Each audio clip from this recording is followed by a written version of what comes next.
Dr. Elizabeth Hoefer wants you to get your head on straight. In a world gone sideways, having balance and integrity in all areas of life leads to having confidence that breeds clarity.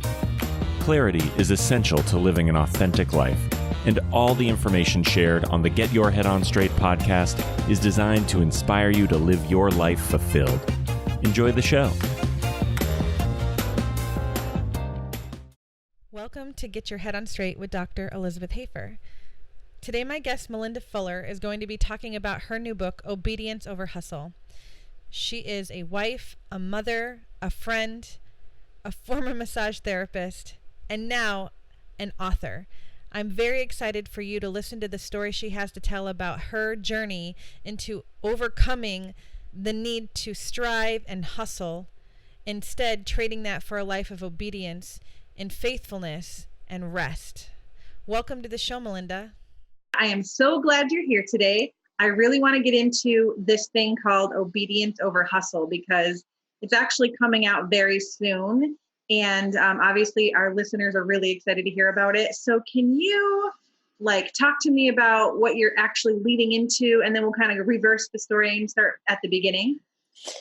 Yeah, sure. You want me to start with what I'm doing right now? Yeah. What are you doing right now?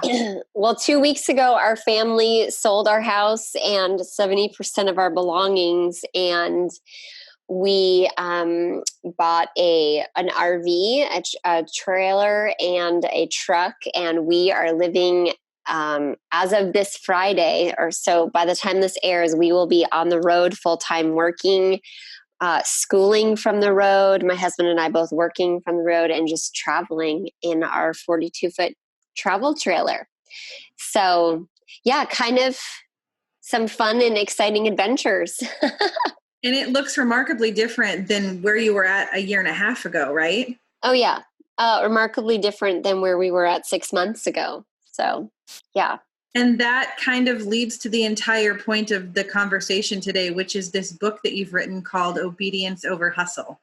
Yes. And which I'm super excited about. It's really exciting. And I have to, kind of just brag on you a little bit because you're one of the inspirations that led me into finally being obedient and starting my own practice, because I was scared for a really long time. Yeah. Absolutely no secret. And it's interesting because as I read your book, I kind of was excited because I saw the whole journey, obviously not the beginning of your life in the marriage, but I've known you for years. And I got to watch you wrestle with this idea and then bring it to fruition to be a blessing to people. And I obviously get your newsletters and I see the things that you post on social media. So you're being obedient, and it's refreshing. So let's go back to the time of your life when all of a sudden this was calling you. And I think it started at a conference in Indiana, if I'm not mistaken. Yeah. So 4 years ago, almost right about now, it was September 2015.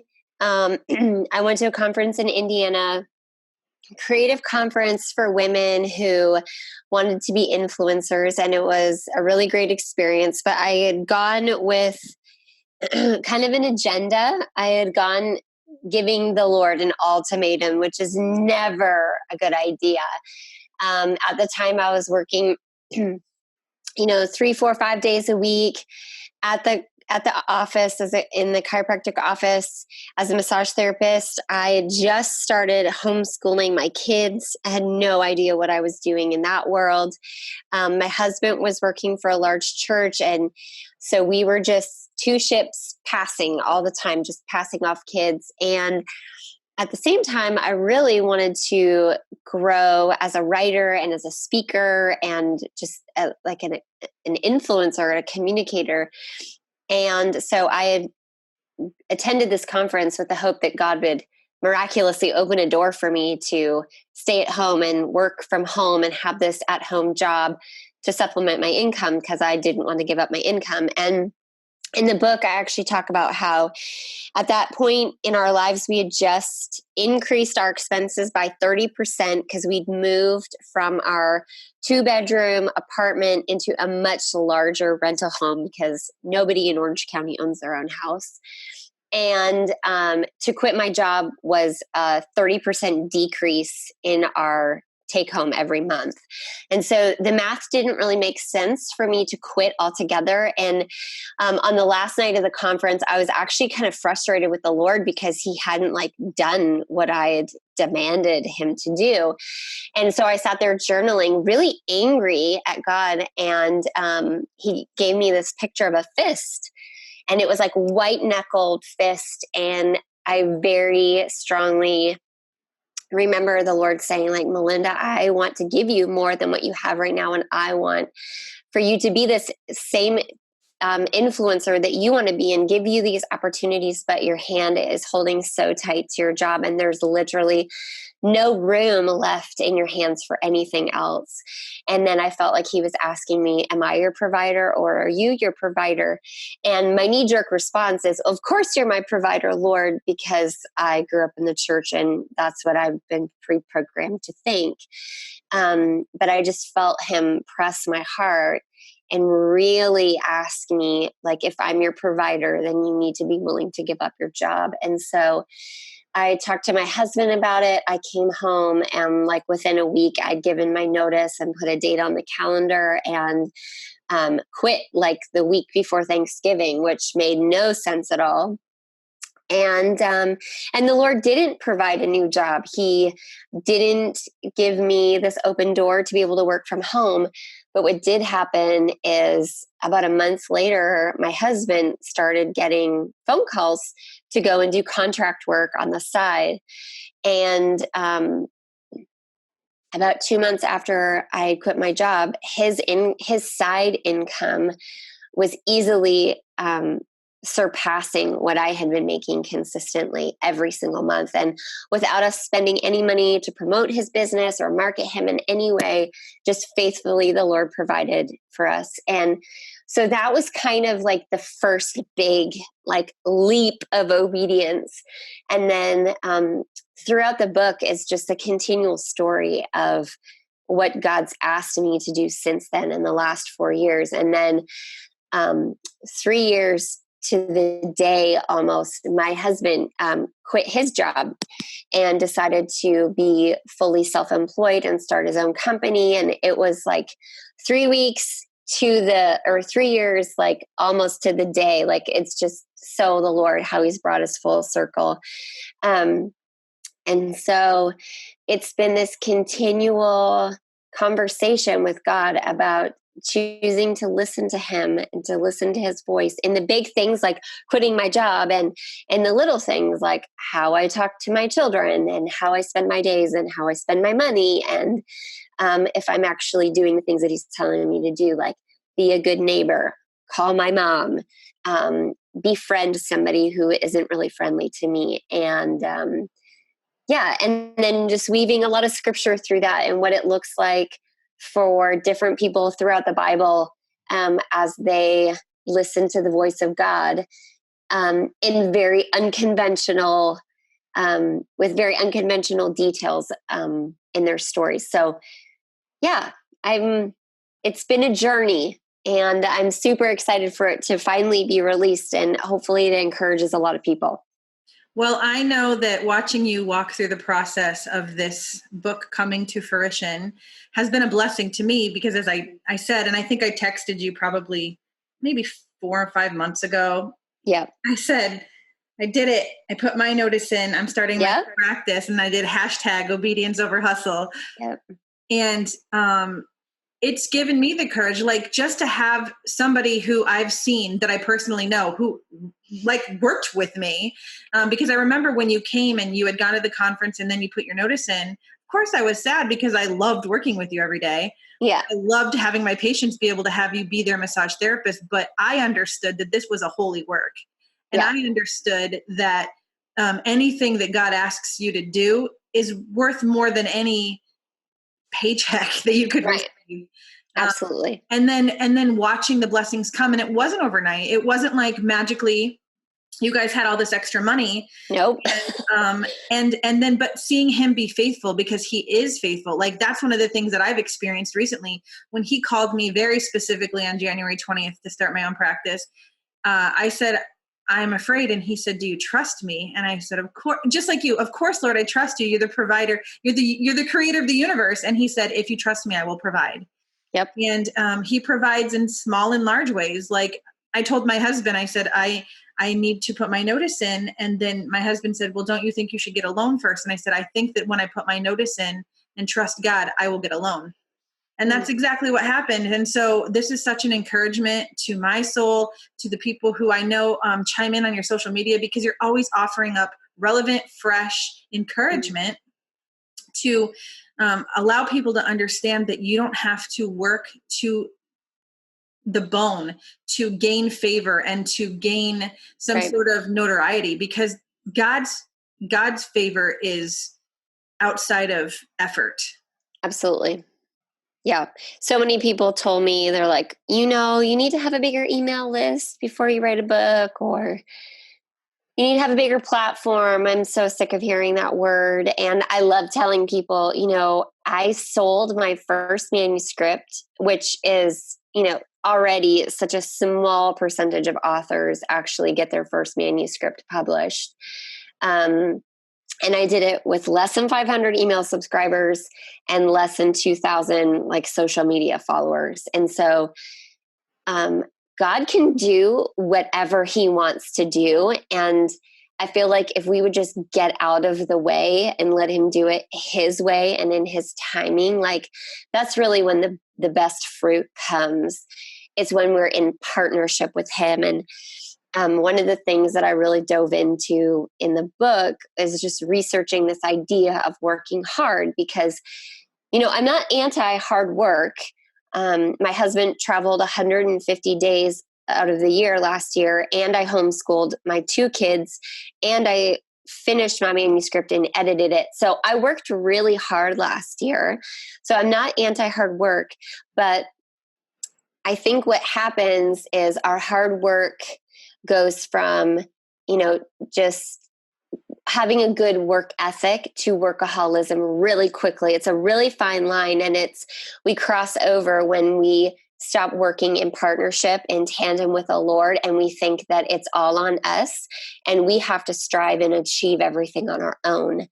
And that's that hustle mentality of, I know what's best for me. I know how to do it the best. I know the best time frame. So God, can you just jump in here when I need you? And otherwise I've got this. And when we go back to the garden and look at Adam, and one of the first things God does is hand Adam this job to do. And he says, tend to the garden. And yet it wasn't on Adam to make the trees grow or bloom and to make vegetables come up from the earth. God is the one who makes all of that happen, who makes the rainfall. And, Adam didn't irrigate the land. His work was in partnership with the Lord. Yeah. And it's a message of stewardship as opposed to totally. Yeah. And then it's after the fall that the work became toiling. And God says, by the sweat of your brow now, after sin entered the garden, now you're going to have to really work. You're going to have to struggle for the same thing that I had given you freely, but now you messed it up because you tried to do things your own way. And so I thought that was just so profound that when we work with the Lord, it's not struggling and it's not striving. And the subtitle of my book is The Surrender Over the Striving Heart, because it's a message that applies across all areas of our life, not just our work, but that's the one that's so easy for people to understand. Right. So how would you present this to somebody who wants to believe what you have to say, but literally doesn't know how to surrender or let it go? I mean, how did you get to that point? Because obviously you grew up in the church, you knew the right things to say, you knew what the right answers were, and somehow you still got caught up in, hustling. Yeah. What was it? I mean, obviously you went to this conference and you were angry. And I think it's really cool that you admitted that, because God isn't too big to handle our insecurities and our frustrations. Like, he's just literally waiting for us to kind of admit it. Right. But what would you say to somebody who wants to believe you, but literally can't figure out a way to let go?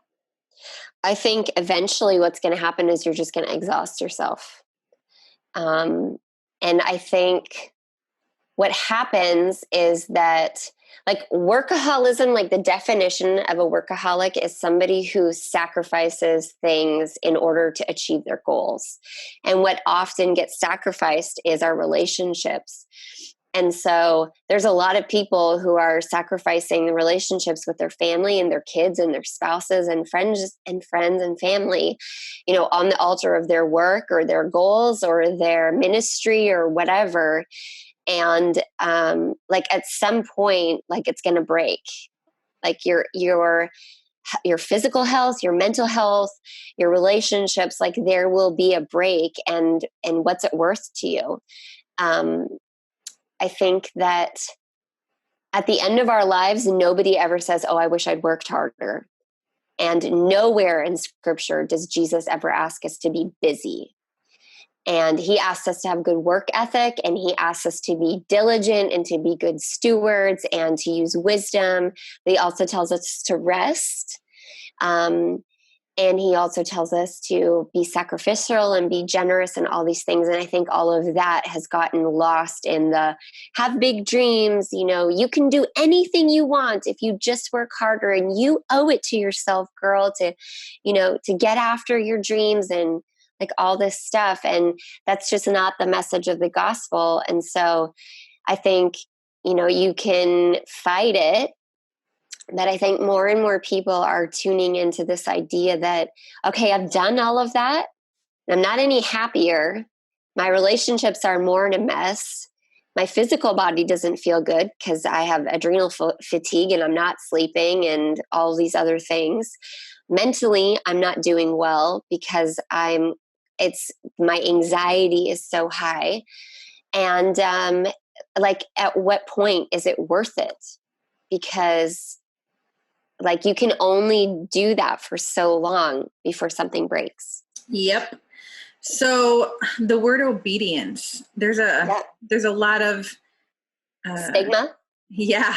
A lot of stigma with that word. And I was just having a conversation today with one of my best friends. I was in Chicago this morning, flying, finishing a conference and coming home. And she said something to the effect of her husband doesn't let her. And I said, "What do you mean by that?" And she said, "Well, my husband is the head of my house and I am obedient to what he says." And I said, "You should say it in a different way. You should say, I honor my husband, and because he's asked me not to." Because I understand what she's saying, but if a stranger were to eavesdrop in on our conversation and hear somebody say, "My husband won't let me," or "I'm being obedient," it sounds so radically wrong, right? Yeah. Oh, yeah. But so many people tell me, "Oh, you'll never be able to sell it with obedience in the title. You'll have to change the title." But that's what God gave you to say, right? Right. I'm like, it's not changing. So we'll just find somebody who loves it. And I did. So, I think obedience sounds a lot like submit, like our culture, especially American or Western culture, like, we don't want to submit. We love being rule breakers. We love circumnavigating things. We don't want to be told what to do. We don't like to be conformists.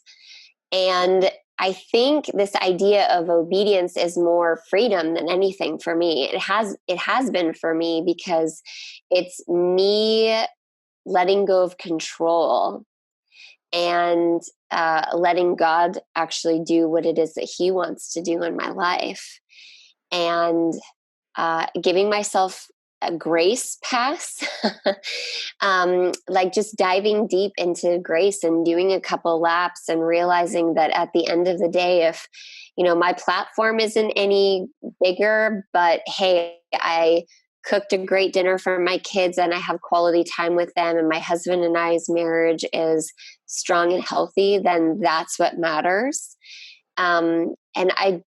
Obedience isn't a word that God instituted for us to be in bondage to. It's a freedom thing. And I think the more we lean into it, the more we realize that it's there for our benefit, not for our captivity. I agree with you 100%. And that's why I wanted to kind of cover that, because who knows who's going to listen to this. And I really do pray that like somebody that has never even been exposed to the concept of obedience really gets a hold of the heart behind this. Yeah. Because it is absolutely for our benefit to, I don't know if follow the rules is the right way to even say it, but just live in the design, in the rhythm, in the pattern that he designed.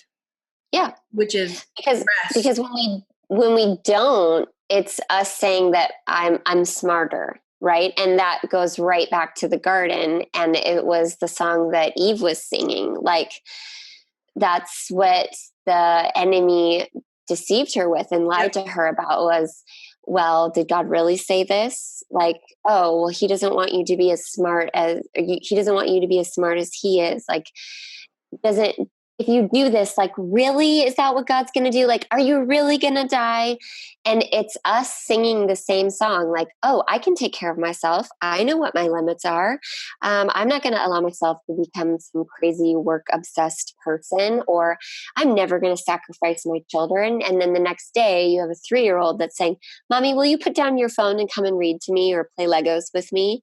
And it's that revelation that I've been trying to tell God that I can do it on my own and that I can do things in my own time and that I don't really need him. Like, if you want to talk to me about the spiritual things in my life, God, that's good, but I got everything else under control.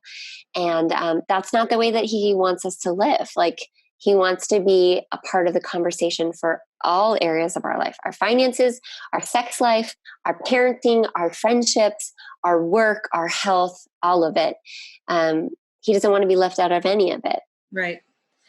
Wow. I mean, I know the story. I understand the principle, but I'm over here so convicted because I get it. And, I'm a busy mom working, having a practice. I'm, studying and I hear that from my girls. Like, Mom, will you put your phone down? Because we want you to watch us ride our bike. Or, Mom, you're always on the phone. And I'm like, dude, you're right. It sucks. And I need to put that stupid little device away. Like, pretend like I didn't have it, and just pay attention. So this conversation is absolutely what I need to hear. And I'm confident that other people listening are going to be just as excited to dive into the reality and the truth of this book. So how can people find it? Yeah, it's available for pre-order. I'm sure by the time this airs, it will be, in bookstores. So any Christian retailer will have it. Barnes and Noble, Amazon, obviously. We're hoping Target. We're not totally sure, but so any of those places. And it's Malinda with an A. So Malinda Fuller.com. Yep. If they spell it wrong, they'll still get to the right site eventually. So MalindaFuller.com or obedienceoverhustle.com. Right on. And so is your plan to just go on the road with the kids and talk about the book and do ministry with this? I mean, we're hoping that some things will open up. I'm going to be attending a couple conferences later this fall. We're kind of traveling and following my husband's work schedule. But we're just excited to see what happens, being mobile and hoping that some cool opportunities surface, as the Lord allows them to happen. Right. So. And I mean, obviously this last 4 years has been an incredible journey for your family and living this principle and being able to testify about it. It's obvious that it's working out, and I'm excited to see what God is going to do in your life. And I really hope that when you make it to Southern California, I'll get to give you a big hug. Yes, absolutely. And check my neck. Yes, of course. That has to happen. I love it if we can cross our paths wherever we are. I know that I've driven to LA when you guys have been in town, and That's right. Checked us at the hotel. That's right. That was so awesome. And then I was going to be in Reading at one point, and I was like, I'm coming to your house. Yeah. We actually do have plans to be in Southern California later in the fall. So that's awesome. Well, I will be here. I will be ready to check you out. You can come to my new practice. Welcome to Cairo. Yay. And you know what? This has been just a fantastic conversation. And thanks for taking time out of your night. And I know both of us were waiting to get our kids to bed so that we can make this happen. Right. And that was fantastic. So we had a little work-life balance there. Yep. But you know what? I'm excited. Obedience Over Hustle, Malinda Fuller. You guys need to check out her book. Really take to heart the principles that she's writing about, because it didn't come from some fairy tale like existence. It came from the struggle of understanding that we don't have the right to determine, what our lives look like. We need to submit to our Creator. That's what I wholeheartedly believe. Yeah. All right, Malinda, thank you so much for this awesome conversation. And thanks for having me. Seriously, such an honor. I'm so excited to have been here. Yes. And so, I can't wait for everybody to tune into the next episode. Thank you for listening to Get Your Head On Straight with Dr. Hoefer, and we'll talk to you soon. Thank you for listening to Get Your Head On Straight with Dr. Elizabeth Hoefer. Visit wellconnectedchiro.com for more details from the show blog post and to learn what Blair Upper Cervical Chiropractic can do for you. To learn more about Dr. Hoefer and her practice, you can find her at Well Connected Chiropractic in Mission Viejo, California, by visiting wellconnectedchiro.com for more information.